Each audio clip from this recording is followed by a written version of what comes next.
नमस्कार और स्वागत है आप सभी का। आज हम एक बहुत ही रोचक पौराणिक कथा पर बात करने वाले हैं, विष्णु पुराण से जुड़ी हुई। जी। ये सिर्फ एक कहानी नहीं है, इसमें गहरे मतलब छिपे हैं। हम देखेंगे कि कैसे ऋषि दुर्वासा के एक श्राप ने तीनों लोकों को श्रीहीन कर दिया, मतलब समृद्धि, तेज सब चला गया। हाँ, बिल्कुल। और फिर कैसे देवताओं और असुरों ने मिलकर समुद्र मंथन किया। एक बहुत बड़ा काम। जी हाँ, भगवान विष्णु के मार्गदर्शन में, जिससे अमृत निकला और सबसे महत्वपूर्ण देवी लक्ष्मी का प्राकट्य हुआ। बिल्कुल। तो हम सिर्फ घटनाओं को नहीं देखेंगे, बल्कि समझने की कोशिश करेंगे कि अहंकार का क्या नतीजा होता है, मिलकर काम करने की क्या ताकत है, और ये श्री आखिर है क्या। सही बात है, ये सिर्फ धन नहीं है। हाँ, तो चलिए शुरू करते हैं ये गहरा विश्लेषण। जी। तो कहानी शुरू होती है ऋषि दुर्वासा से, है ना? हाँ, दुर्वासा मुनि, जिन्हें मतलब शिव का ही अंश मानते हैं। हाँ, और वो अपने गुस्से के लिए काफी जाने जाते थे। बिल्कुल, बहुत प्रचंड क्रोध था उनका। तो एक बार वो कहीं जा रहे थे पृथ्वी पर ही, और उन्हें एक विद्यार्थी मिली। जी। और उसने उन्हें एक माला दी, कोई दिव्य माला थी, है ना? कहते कभी मुरझाती नहीं थी, खुशबू भी अलग ही थी। हाँ, संतानक पुष्पों की माला, अलौकिक। उसी वक्त इंद्र आ रहे थे अपने हाथी पर, ऐरावत पर। हाँ, देवराज इंद्र। तो ऋषि ने बड़े प्रेम से वो माला इंद्र को दे दी। पर इंद्र ने, शायद वो ऐश्वर्य के मद में थे, उन्होंने वो माला लेकर अपने हाथी ऐरावत के सर पर डाल दी। अच्छा। और हाथी भी, वो भी शायद मदमस्त था, उसने माला सूंघी और फिर जमीन पर फेंक कर कुचल दी। अरे, ये तो अपमान हो गया। हाँ, ऋषि दुर्वासा के लिए बहुत बड़ा अपमान था। उनका दिया उपहार इस तरह। स्वाभाविक है, उन्हें क्रोध आया होगा। बहुत ज्यादा, आंखें लाल हो गई और उन्होंने इंद्र को खूब फटकारा, कहा कि भाई ऐश्वर्य ने तेरी बुद्धि खराब कर दी है। अहंकार। हाँ, तू अभिमानी हो गया है। मैंने प्रेम से माला दी, तूने सम्मान नहीं किया। जा, तेरी ये सारी श्री, ये तीनों लोकों की समृद्धि सब नष्ट हो जाएगी। बाप रे, सीधा श्राप। हाँ, तीनों लोक श्रीहीन हो जाएंगे। इंद्र ने पैर पकड़े, माफी मांगी, पर दुर्वासा माने नहीं। बोले, मैं दुर्वासा हूँ, दया क्षमा नहीं है मेरे मन में। अपने स्वभाव के पक्के थे वो। बिल्कुल। देखिए, ये घटना जो है ना, ये सिर्फ माला के अपमान की कहानी नहीं है। हाँ, इसमें और भी कुछ है। बिल्कुल। पहला तो है सम्मान का महत्व। कोई चीज प्रेम से मिले तो उसका आदर करना चाहिए। सही। दूसरा, इंद्र का वो ऐश्वर्य मद, सत्ता का नशा, उसने विवेक खत्म कर दिया। और तीसरा जो सबसे जरूरी है, वो श्री का मतलब। हम लक्ष्मी या श्री को सिर्फ पैसा समझते हैं। हाँ, आमतौर पर तो यही सोचते हैं। पर पुराण कहता है कि श्राप से लोग सिर्फ धनहीन नहीं हुए, उनका तेज, बल, सत्व, गुण सब चला गया। सत्व, इसका क्या मतलब है यहाँ? थोड़ा समझाएंगे। सत्व मतलब एसेंस, अच्छाई, पवित्रता, जो आंतरिक बल होता है ना। अच्छा। जब श्री गई तो लोगों का सत्व खत्म हो गया। अब सोचिए इसका असर क्या हुआ होगा। यज्ञ बंद हो गए। क्यों? क्योंकि श्रद्धा नहीं रही, पवित्रता नहीं रही। तपस्वियों का तप कमजोर पड़ गया। दान पुण्य में रुचि खत्म। ओह। जब सत्व ही नहीं है तो अच्छे गुण कैसे रहेंगे? और बिना गुणों के बल, पराक्रम, तेज सब नष्ट। देवता, मनुष्य सब मतलब निस्तेज, शक्तिहीन। यानी श्री का जाना सिर्फ बाहरी गरीबी नहीं, अंदर से खोखलापन है। बिल्कुल, ये बहुत महत्वपूर्ण बात है। श्री के बिना आंतरिक शरण होता है, गुणों का नाश होता है, कमजोरी आती है। और इसी कमजोरी का फायदा उठाया असुरों ने। अच्छा, तो यहीं से असुर हावी होने लगे। हाँ, श्रीहीनता अपमान और हार लाती है। बिल्कुल, और ऐसा ही हुआ। देवता युद्ध में हारने लगे दैत्यों से। बल, तेज सब खत्म। हार कर बेचारे अग्निदेव को आगे करके ब्रह्मा जी के पास पहुंचे मदद के लिए। प्रजापति ब्रह्मा के पास। हाँ, उन्होंने सारी कहानी सुनाई। ब्रह्मा जी ने उन्हें धीरज दिया और कहा, देखो, इस संकट से तो तुम्हें वही निकाल सकते जो सबसे परे हैं, भगवान विष्णु, श्री हरि विष्णु। हाँ, ब्रह्मा जी ने विष्णु जी का वर्णन भी किया कि वो अणु से भी छोटे हैं, महान से भी महान, अजन्मा, अविनाशी, सब जगह हैं, शरणागत वत्सल हैं। बोले, उन्हीं की शरण में जाओ। ब्रह्मा जी का ये मार्गदर्शन बहुत गहरा है।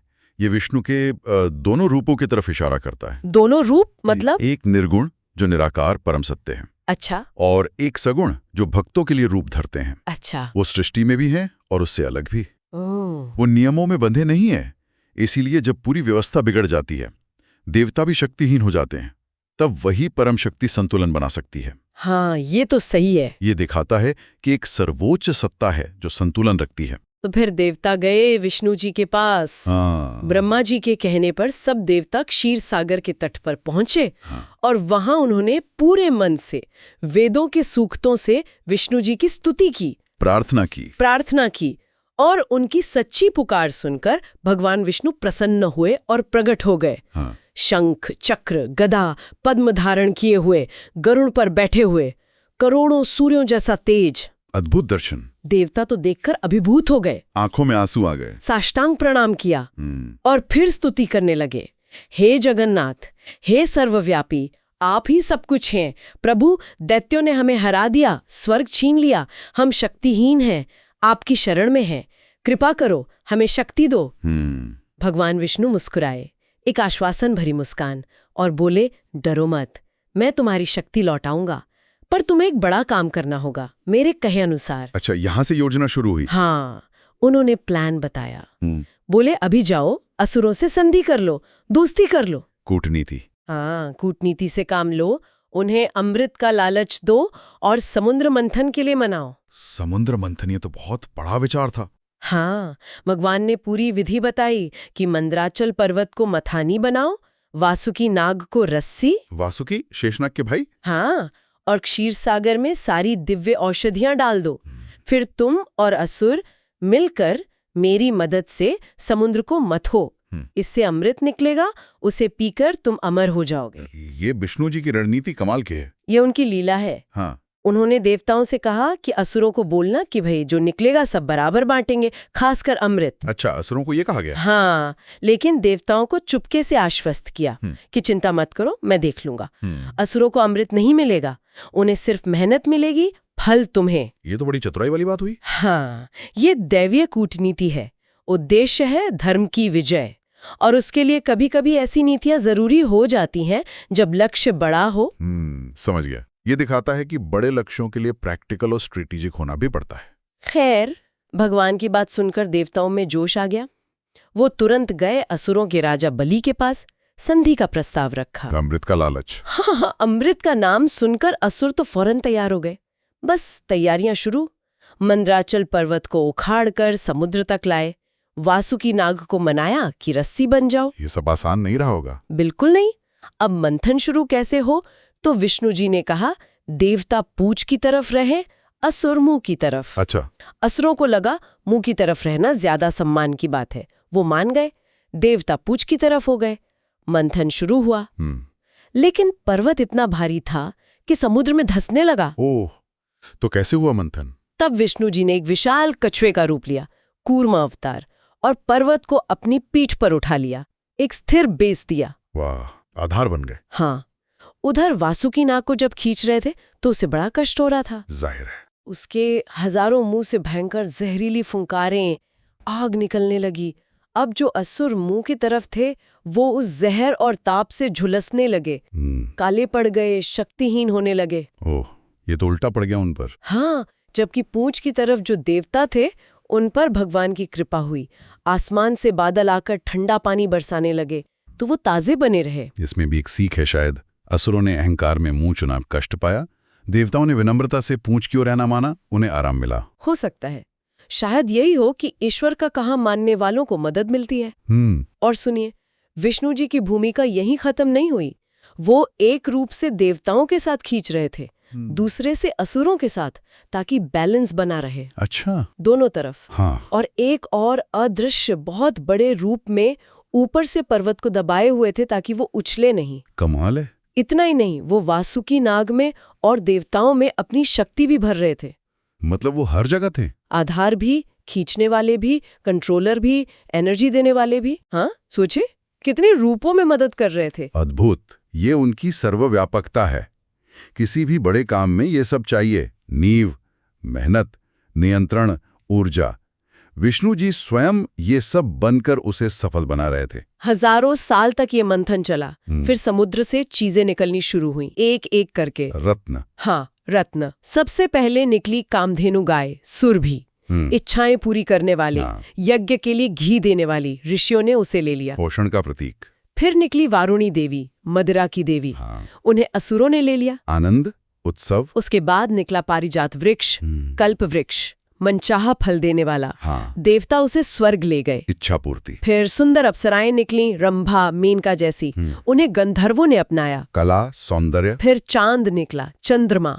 शिवजी ने उसे अपने माथे पे सजा लिया, बन गए चंद्रशेखर। मन, शांति। फिर निकला हलाहल विष, बड़ा भयानक जहर। हाँ, ये बहुत खतरनाक था। निकले भगवान धन्वंतरी, आयुर्वेद के ज्ञाता, सफेद कपड़ों में, वैद्य। और उनके हाथ में था अमृत का कलश। अमृत, आखिरकार। हाँ, अमृत देखकर तो देवताओं असुरों में हलचल मच गई। बिल्कुल। और अब वो क्षण आया जिसका सबको इंतजार था। यहाँ मामला सबसे दिलचस्प हो जाता है। हाँ। उसी क्षीर सागर से एक खिले हुए कमल पर बैठी हुई, हाथों में कमल लिए, सोने जैसी चमक वाली, साक्षात सौंदर्य और ऐश्वर्य की देवी श्री लक्ष्मी प्रकट हुई। माँ लक्ष्मी। हाँ, उनका तेज ही अलग था। तो ये जो सारे रत्न निकले, ये सब सृष्टि के अलग अलग पहलुओं के प्रतीक हैं। हाँ, कामधेनु पोषण है, वारुणी आनंद या मादकता, कल्पवृक्ष इच्छापूर्ति, अप्सराएं कला, चंद्रमा मन, विष नकारात्मकता, और धन्वंतरी आरोग्य। हाँ, और अंत में लक्ष्मी। वो सिर्फ धन नहीं है, वो है समग्र समृद्धि, सौभाग्य, तेज, सफलता, शुभता। उनका आना ही मंथन की सबसे बड़ी सफलता थी। उनके प्रकट होते ही जबरदस्त स्वागत हुआ। दिग्गजों ने सोने के कलशों से अभिषेक किया, सागर ने वैजयंती माला दी, विश्वकर्मा ने गहने पहनाए, महर्षियों ने श्री सूक्त का पाठ किया, गंधर्व गाने लगे, अप्सराएं नाचने लगी। श्री सूक्त, हाँ, लक्ष्मी जी की वैदिक स्तुति। बिल्कुल। तो पूरी तरह सज धज कर, पूजित होकर लक्ष्मी जी ने हाथ में कमल की माला ली और सबको देखा, देव, दानव, गंधर्व, ऋषि, कि किसे चुने, अपना आश्रय किसे बनाए। हाँ, और अंत में उन्होंने चुना भगवान विष्णु को, पालनकर्ता को। हाँ, उनके गुणों को देखकर उनके वक्ष स्थल को अपना स्थायी निवास बनाया। माला लेकर उनके पास गईं और वहीं विराजमान हो गईं। ये बहुत महत्वपूर्ण है। लक्ष्मी जी का विष्णु को चुनना ये बताता है कि सच्ची स्थायी समृद्धि वहीं रहती है जहां धर्म है, व्यवस्था है, स्थिरता है, पालन की क्षमता है, यानी विष्णु के गुण। अच्छा। जैसे ही वो विष्णु जी के पास गईं, देवता खुश हो गए, समझ गए अब जीत पक्की। और असुर? असुर निराश हो गए। जिन्हें लक्ष्मी त्याग दें वो व्याकुल तो होंगे ही। ये दिखाता है कि समृद्धि आखिर में धर्म का ही साथ देती है। लेकिन असुर कहाँ मानने वाले थे। जैसे ही लक्ष्मी जी विष्णु जी के पास गईं, उन्होंने झपट्टा मारा और धन्वंतरी जी के हाथ से अमृत कलश छीन लिया। अरे, छीन लिया? हाँ, और लेकर भागने लगे। देवताओं में हाहाकार मच गया। अब क्या हुआ? अब फिर विष्णु जी की माया, उन्होंने एक बेहद खूबसूरत स्त्री का रूप धरा, मोहिनी। मोहिनी अवतार? हाँ, इतनी सुंदर के असुर अमृत भूलकर उनके पीछे पड़ गए। आपस में लड़ने लगे कि मोहिनी किसकी होगी। अच्छा। ध्यान बढ़ गया। मोहिनी ने बड़े प्यार से, चतुराई से उन्हें समझाया, अरे लड़ो मत, लाओ अमृत मुझे दो, मैं बराबर बांट देती हूँ। और असुर मान गए। मान गए, कलश दे दिया। मोहिनी ने देवताओं और असुरों को अलग अलग लाइन में बिठाया और फिर अपनी माया से सिर्फ देवताओं को अमृत पिलाती गई। और असुर? असुर बस मोहित होकर देखते रहे। सिर्फ एक असुर था, राहु, वो चालाकी से देवताओं की लाइन में बैठ गया। उसने थोड़ा अमृत पी लिया। पर सूर्य और चंद्र ने देख लिया, बता दिया। विष्णु जी ने तुरंत चक्र से उसका सर काट दिया। पर अमृत पीने से सिर, राहु और धड़, केतु अमर हो गए। अच्छा, तो ये राहु केतु की कहानी यहाँ से जुड़ती है। हाँ। ये मोहिनी अवतार भी देखिए भगवान का न्याय दिखाता है। असुरों ने छल किया, उन्हें फल नहीं मिला। देवताओं ने कहा माना, उन्हें अमृत मिला, कर्म फल। सही। और ये भी कि माया भी कभी कभी धर्म स्थापना का साधन बन जाती है। बिल्कुल। तो अमृत पीकर देवता तो हो गए अमर, अजय। शक्ति आ गई उनमें। हाँ। फिर उन्होंने असुरों पर हमला कर दिया। अब असुर कहाँ टिकते। भयंकर लड़ाई हुई, असुर हार गए, मारे गए या भाग गए या पाताल चले गए। तो इस तरह देवताओं की जीत हुई। हाँ, स्वर्ग पर फिर से देवताओं का राज हो गया। इंद्र अपने सिंहासन पर बैठे। तीनों लोकों में शांति, व्यवस्था लौट आई। सब देवता अपना काम ठीक से करने लगे। और दुर्वासा के श्राप से जो लोग श्रीहीन हो गए थे, वो लक्ष्मी जी की कृपा से पहले से भी ज्यादा सुंदर और वैभवशाली हो गए, श्री संपन्न हो गए। बिल्कुल। फिर इंद्र ने सिंहासन पर बैठकर हाथ जोड़कर देवी लक्ष्मी की बहुत लंबी, बहुत सुंदर स्तुति की। अच्छा, क्या कहा उसमें? उन्होंने कहा, हे कमल पर रहने वाली, हे विष्णु प्रिया, आप ही सबकी माँ है, आप ही सिद्धि, स्वधा, स्वाहा, अमृत है, आप ही संध्या, रात्रि, प्रभा, श्रद्धा, मेधा यानी बुद्धि है। हर रूप में उन्हें देखा। हाँ, आप ही वेद हैं, तर्कशास्त्र है, राजधर्म, दंडनीति हैं। आपके ही शांत और उग्र रूपों से दुनिया चलती है। आपके बिना तो हम नष्ट हो गए थे, आपके आने से ही हमें जीवन मिला है। इंद्र की ये स्तुति लक्ष्मी जी के असली विराट रूप को दिखाती है। समझने वाली बात यह है कि वो सिर्फ पैसे की देवी नहीं है। हाँ, ये तो साफ हो रहा है। वो ज्ञान है, पवित्रता है, व्यवस्था है, शक्ति, श्रद्धा, बुद्धि, समय, जीवन का हर अच्छा पहलू वही है, यहाँ तक कि मोक्ष का साधन भी। मतलब ये कि सच्ची श्री या समृद्धि बहुत बड़ी चीज है। इसमें पैसा तो है, पर साथ में ज्ञान, सेहत, अच्छा चरित्र, सामाजिक व्यवस्था, कला, सुंदरता, आध्यात्मिक विकास सब शामिल हैं। लक्ष्मी इन सब का मिला जुला रूप है। उनके बिना जीवन अधूरा है। वाह, ये तो बहुत गहरा अर्थ है। जी। इंद्र की ये स्तुति से देवी लक्ष्मी बहुत खुश हुई। उन्होंने कहा, इंद्र मैं प्रसन्न हूँ, वर मांगो। अच्छा। इंद्र ने 2 वरदान मांगे। पहला कि माँ आप ये त्रिलोकी छोड़कर कभी न जाएं, और दूसरा कि जो भी इंसान सुबह शाम आपकी ये वाली स्तुति पढ़े आप उसे कभी ना छोड़ें। बहुत बढ़िया वरदान मांगे। देवी लक्ष्मी ने कहा, तथास्तु, मैं अब यहीं रहूंगी, और जो भी इस स्तोत्र से रोज मेरी स्तुति करेगा मैं उसके घर में हमेशा रहूंगी। क्या बात है। और हाँ, ये भी याद दिलाया गया है कि वो समुद्र से तो प्रकट हुई थीं, पर पहले भृगु ऋषि और ख्याति की बेटी के रूप में भी जन्म ले चुकी थीं। जी। और एक और मजेदार बात, लक्ष्मी जी विष्णु जी से कभी अलग नहीं होती। जब विष्णु अवतार लेते हैं वो भी साथ आती हैं। हाँ, कैसे? जैसे विष्णु जब वामन बने तो वो पद्मा कहलाईं, परशुराम बने तो पृथ्वी रूप में थीं, राम बने तो सीता, कृष्ण बने तो रुक्मणी। अच्छा, हर अवतार में साथ। हाँ, हर अवतार में भगवान की शक्ति बनकर लीला में साथ देती हैं। ये दिखाता है कि विष्णु और लक्ष्मी अलग नहीं है। विष्णु पालन करते हैं, लक्ष्मी पोषण देती हैं। एक के बिना दूसरा अधूरा है। जहाँ धर्म विष्णु है वहीं सुख समृद्धि लक्ष्मी भी है। ये सृष्टि का बैलेंस है। बिल्कुल। तो अगर हम संक्षिप्त में देखें तो ये कहानी हमें क्या सिखाती है?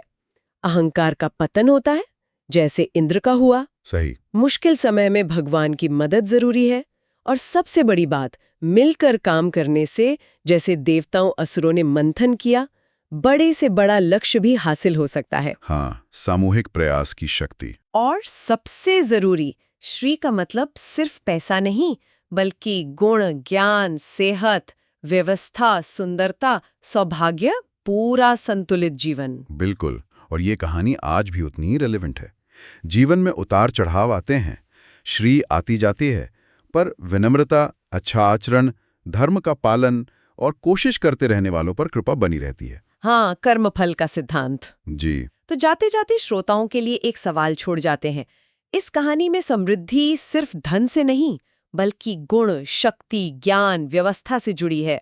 आज के जमाने में हमारे लिए, एक व्यक्ति या समाज के लिए सच में श्री संपन्न होने का क्या मतलब हो सकता है? सोचने वाली बात है। और हाँ, श्रोत में ये भी कहा गया है कि जो इस कथा को भक्ति से सुनता या पढ़ता है उसके घर में लक्ष्मी जी हमेशा रहती हैं, और जो इंद्र वाली स्तुति सुबह शाम पढ़ता है उसके घर में कभी गरीबी नहीं आती। फलश्रुति। जी। तो इस गहरे पौराणिक विश्लेषण में हमारे साथ जुड़ने के लिए आप सभी का बहुत बहुत धन्यवाद।